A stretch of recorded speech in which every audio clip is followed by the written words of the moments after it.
पदाधिकारी दिले पाहिजे आणि मग 2-3 महिन्याच्या निवडणुका आहेत विधानसभेला, त्याला आपल्याला कसं सामोरं जाता येईल, नवीन टीम नव्या जोमानं कशी काम करता येईल या हिशोबानं आम्ही मागणी केली. आणि आज मला आनंद आहे की जे आमचं म्हणणं होतं की सगळ्याच समाजाला आपण न्याय दिला पाहिजे, मग आपण सगळ्यांची घेतो आणि म्हणून फक्त मराठा करण्यापेक्षा सर्व जातीपातीच्या लोकांना या संघटनेत कसं पद देता येईल या भावनेतनं आम्ही आमच्या भावना तिथे मांडल्या.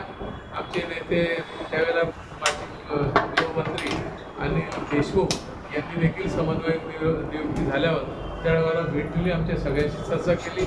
मधल्या काळात जयंत पाटील साहेब आमच्या अध्यक्षतेने जळगावला आले, त्या काळातही ते आमच्याशी सगळ्यांशी बोलले. आदरणीय पवार साहेबांच्या सूचनेप्रमाणे जळगाव जिल्ह्याचा हा बदल झाला आहे. सगळे बदल या निमित्तानं होत आहेत. आता कार्यकारिणी होईल त्याची विस्तृत बैठक आम्ही लावू. त्या अगोदर जिल्हाध्यक्ष आणि सगळी मंडळी प्रत्येक तालुक्यावर जे मतदारसंघ आपण कॉन्सन्ट्रेट करणार आहोत किंवा सर्व जिल्ह्यात कशा पद्धतीनं फिरता येईल या प्रकारचा त्यांचा प्रयत्न राहणार आहे. आणि त्या दृष्टीनं आजची पण मिटिंग होती. आजची मिटिंग खरं म्हणजे कुठलंही नियोजन नव्हतं, पण तरी देखील जिल्ह्यातल्या लोकांनी अतिशय चांगला प्रतिसाद दिला. अनेक तालुक्यातले तालुका अध्यक्ष प्रमुख पदाधिकारी देखील आले. आता आमच्याकडे वेळ कमी आहे, फक्त 2.5 महिने आपल्याजवळ आहेत. साधारणतः 15 ते 20 सप्टेंबरच्या दरम्यान आचारसंहिता विधानसभेची लागेल आणि आमच्याकडे जी माहिती आहे ती 20 ऑक्टोबरच्या दरम्यान आपली विधानसभेची निवडणूक देखील लागू शकते, घोषित होतील. त्यामुळे आता या पदाधिकाऱ्यांनी एकत्रित येऊन जिल्हाभर संघटनेत कशा पद्धतीने आपल्याला काम करता येईल या प्रकारचा प्रयत्न आमचा आहे. 1 बूथ 20 युथ ही संकल्पना आदरणीय आमचे जयंत पाटील साहेबांची आहे, ती प्रत्यक्षात आणण्यासंदर्भात आता आमचे जे नवीन अध्यक्ष आहेत सर्व टीम हे प्रत्येक तालुक्यावर जाऊन आपण त्या दृष्टीने काय प्रयत्न केले आहेत, कशा पद्धतीने आपण बूथ रचना केल्या आहेत या प्रकारचं सुद्धा त्या चर्चा करतील. आणि लवकरच मला वाटतं उद्यापासूनच त्यांचे दौरे सुरू होत आहेत. उद्या मला वाटतं 40 गावाला त्यांचा आहे. या 4-5 दिवसात हे सर्व दौरे ते पूर्ण करतील. आणि आताच आपण पण ऐकलं की सुप्रियाताई 17ला येत आहेत. महिला मेळावे या 4-5 मतदारसंघात आमचा घेण्याचं नियोजन आहे, आयोजन आहे आणि आम्ही त्या दृष्टीने मोठी तयारी करू. मधल्या काळात लोकसभेला आम्हाला जो खऱ्या अर्थानं त्रास झाला किंवा आमचं जे प्रमुख पराभवाचं कारण होतं की भाजपनं विशेषतः जिल्ह्यातल्या काही मंत्र्यांनी जे काही आमचे बचत गट आहे त्या बचत गटाच्या माध्यमातून महिलांना वेगवेगळी आमिषे दिली आणि त्यांच्या माध्यमातून प्रत्येक गावात प्रत्येक बूथवर वेगळ्या प्रकारची आश्वासनं दिली, काही प्रलोभनं दाखवली आणि प्रत्येक बूथवर आमची जी मतं कमी झाली 100, 150, 200 त्याचं प्रमुख कारण होतं की त्या महिलांनी त्या गावामध्ये जे काही प्रयत्न केले त्याच्यात आम्हाला अपयश आलं, आमच्या उशिरा लक्षात आलं. त्यामुळे आता आम्ही म्हणजे मी असेल, देवकर आप्पा असतील, राजूदादा देशमुख असतील, आम्ही सगळेच आता प्रत्येक गावात आपल्या कार्यकर्त्यांबरोबर जे काही आमचे बचत गट आहे त्यांना सुद्धा विश्वासात घेऊन या सगळ्या गोष्टी करणार आहोत आणि त्या दृष्टीने आता ही आमची टीम सुरू होणार आहे. आता मी अधिक विस्तृत न बोलता आता आमचं राष्ट्रवादीचं कार्यालय हे 24/7 असं सुरू राहिलेलं दिसेल. इथे चुकीचे प्रकार पूर्वी झाले नाही, आता पुढेही होणार नाही. पण मला वाटतं कार्यकर्ता इथे आला तर त्याला न्याय देण्याची भूमिका हे आमचे सगळे पदाधिकारी घेतील. आणि आता जे चाललेलं आहे प्रमुख मंत्र्यांचं की आपल्याकडे कोणी येत नसेल तर त्याला रस्त्याची कामं दे, वेगवेगळी आश्वासनं दे किंवा जी ग्रामपंचायत आपल्या ताब्यात नसेल तिला डिस्क्वालिफाईड कर, जिल्ह्याचे जे प्रमुख अधिकारी आहे त्यांच्यावर प्रेशर आणून ह्या साऱ्या गोष्टी ते करायचा प्रयत्न करतायत.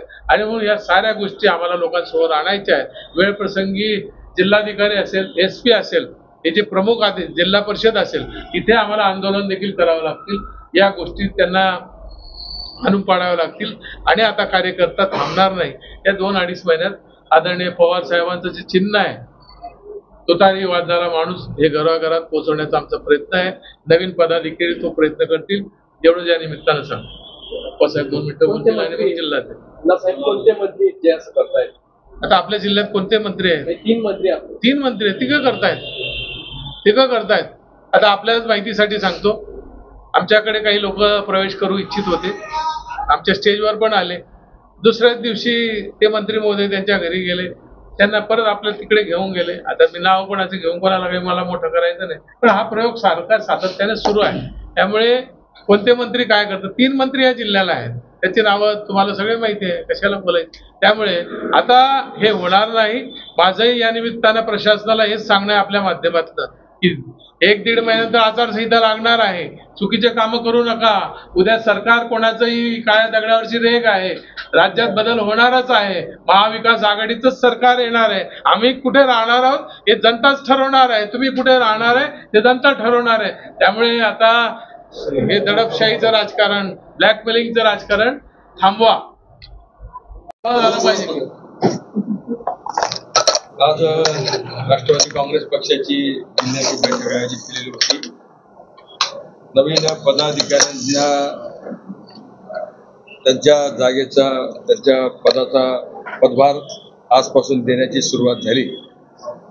गेल्या पदाधिकाऱ्यांनी पण चांगल्या पद्धतीने काम करण्याचा प्रयत्न केला, परंतु पक्षामध्ये नवीन बदल झाला पाहिजे.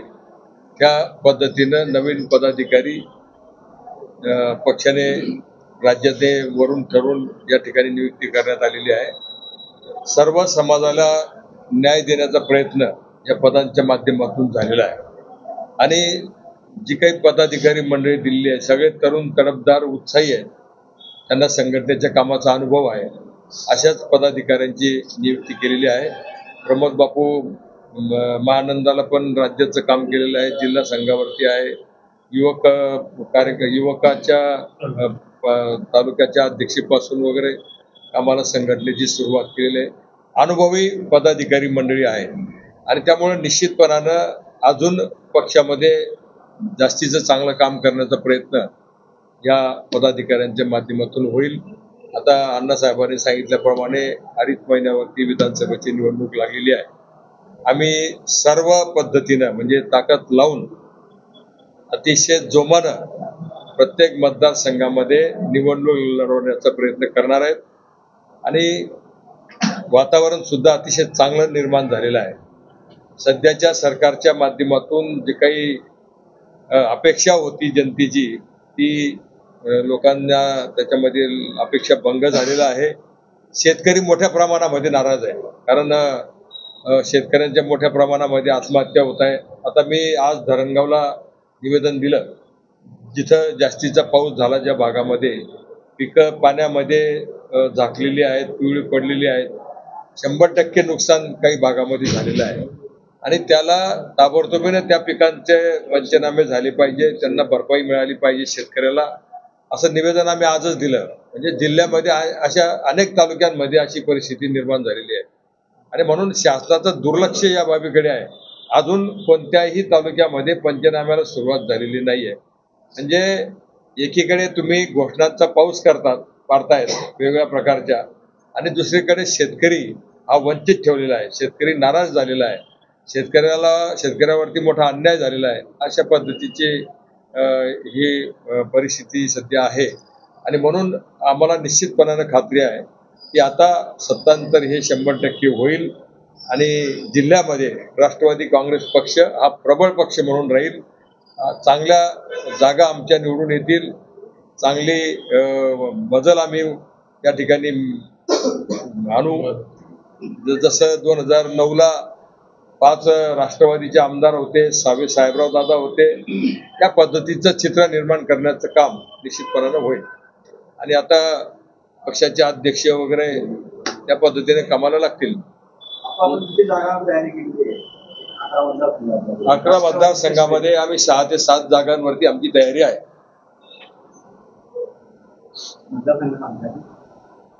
मतदारसंघ काय आमचं पारोळा एरंडोल आहे, चाळीसगाव आहे, जळगाव ग्रामीण आहे, मुक्ताई नगर आहे, चोपडा आहे, जामनेर आहे, अंबनेर आहे. मतदारसंघ ना भुसावळ आहे.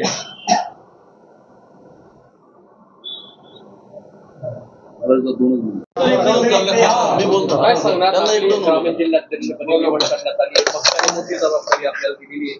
आगामी काळात पक्षाचं संघटन मजबूत करण्यासाठी कसा प्रयत्न कराल? सर्वप्रथम मी पक्षाचे प्रांताध्यक्ष आले निरीक्षक अनिल बाबू देशमुख, आमचे जिल्ह्याचे प्रसन्नजीत पाटील ज्यांच्याकडं जिल्ह्याचा संपर्क प्रमुख म्हणून कार्यभार आहे ते, आणि खास करून या नियुक्तीमध्ये ज्यांचा सिंहाचा वाटा आहे ते आदरणीय सतीश अण्णा, आदरणीय देवकरप्पा, आदरणीय राजूदादा, उपस्थित असलेले आदरणीय अरुणदादा, सर्वांचे मनापासून या ठिकाणी आभार मानेल.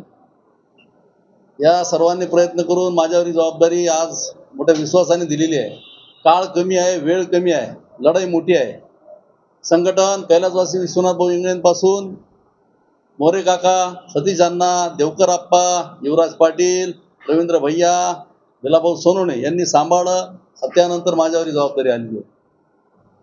या जबाबदारीला सुरुवात करताना मी आजच जाहीर भाषणामध्ये सांगितलं, त्या ठिकाणी या 4 दिवसामध्ये मी 12च्या 12 तालुके, एका दिवसाला 3 ते 4 तालुके अशा पद्धतीने प्रथम मी पक्षाच्या कार्यकर्त्यांच्या मिटिंगा तिथील स्थानिक नेतृत्वाच्या अध्यक्षतेखाली घेऊन त्या मिटिंगा घेतल्याच्या नंतर जे ॲक्टिव्ह कार्यकर्ते असतील त्यांची कार्यकारिणी मी तात्काळ या 10 ते 12 दिवसामध्ये जाहीर करणार आहे. माझं पहिलं नियोजन आहे.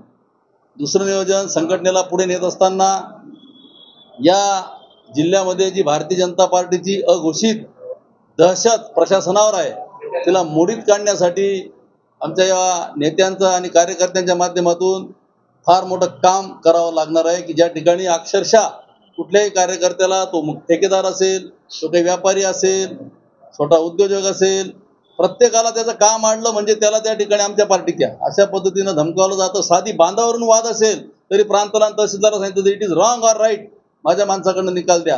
ही दादागिरी मोडीत करण्याचं काम या संघटनेच्या माध्यमातून सर्वप्रथम मला या जिल्ह्यामध्ये करायचं आहे. आणि सगळ्यात मोठा इश्यू जो आता मुद्दाम मी थोडा नंतर सांगतोय, तो इश्यू आत्ताच 8 दिवसापूर्वी संसदेमध्ये CR पाटील नावाच्या महाराष्ट्रात जन्मलेल्या एका महाराष्ट्राच्या मातीशी बेईमानी करणाऱ्या माणसाने, CR पाटलाने संसदेत म्हटलं की नार पारचं पाणी गिरणा खोऱ्याला त्या ठिकाणी जोडता येणार नाही. उद्धव साहेब ठाकरेंनी 2019ला माननीय पवार साहेबांच्या मार्गदर्शनाखाली आघाडीचं सरकार असताना 11 TMC पाणी देण्याच्या संदर्भातला मंजुरी घेतली. विधान परिषदेत मंजुरी झाली. SMRT ज्याला आपण म्हणतो RT, तांत्रिक मान्यता देखील त्याला मिळाली. शेवटच्या टप्प्यात असताना या आमच्या 19 तालुक्याचा, उत्तर महाराष्ट्रातल्या त्याचे 9 तालुके माझ्या जिल्ह्यातले आहेत, हा तोंडचा घास त्यांनी हिसकवलेला आहे. यासाठी आता आम्ही गावोगावी जाऊन गाव संवाद यात्रा, त्या यात्रेमध्ये हा मुद्दा आम्ही प्रामुख्याने उपस्थित करणार आहोत. लोकांच्या समस्या, बेरोजगारांच्या समस्या, शेतकऱ्यांना ते शेतीमालाचा भावाच्या समस्या, वाढलेले खतांचे बी बियाण्याचे भाव, या समस्यांना घेऊन आम्ही गाव संवाद यात्रा या ठिकाणी माझी सगळी कार्यकारिणी डिक्लेअर झाल्याच्या नंतर नेत्यांच्या नेतृत्वाखाली सुरू करणार आहोत. एवढं या निमित्ताने मी सांगतो. याला CR पाटील जरी आपल्या जिल्ह्याचे असले तरी त्यांनी त्याला नकार दिला. याचं प्रमुख कारण असं आहे की ते पाणी गुजरातला त्यांना आणि म्हणून ते जे पाणी इकडे वळवलं त्याचा परिणाम गुजरातवर होतो. त्याला आपण नारपार म्हणतो.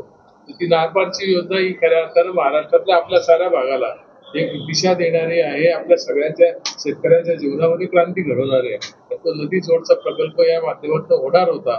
दुर्दैवानं CR पाटलाने त्याला विधान लोकसभेमध्ये याला नामंजुरी दिली आहे. त्यामुळे तोही प्रश्न उद्याच्याला पाणी गुजरातला वळवायचं. त्यात आपले 9 तालुके अपेक्षित आहेत. तुम्ही आता बोलताना बोलले होते की ज्या ठिकाणी दमदाटी केली जाते आणि पक्ष प्रवेश केलं जातं आणि प्रांतांनी यांना सांगितलं जातं की आमच्या पक्षाकडून निकाल द्यावा, हे दमदाटी करणारे कोण? सर्व स्थानिक भारतीय जनता पार्टीचे कार्यकर्ते म्हणा का लोकप्रतिनिधी म्हणा सत्तेतले. ऑफकोर्स नावं सांगण्याचं काम नाही, आपण जाऊन विचारू शकतात की कशा पद्धतीने निकाल प्रत्येक तालुक्यावर चाललेले आहेत. कलेक्टर ऑफिसला चाललेले आहेत. अपात्र केले जातात. ग्रामपंचायत मेंबर वंदनाताई चौधरी आमच्या अध्यक्षा, त्यांच्या गावची बॉडी, तिथले ग्रामपंचायत सदस्य अपात्र केले गेले जामनेरमधून. जिल्ह्याच्या महिला अध्यक्षांच्या गावात हे प्रकार होता. त्यांच्या संदर्भात आयदर राईट ऑर रॉंग निकाल त्यांच्या बाजून दिला गेला पाहिजे. म्हणजे अपिलात अशा पद्धतीनं हे याच्यात फार मोठं त्या ठिकाणी तुमचं देखील सहकार्य लागणार आहे. पत्रकारांचा आवाज उठवावा लागणार आहे.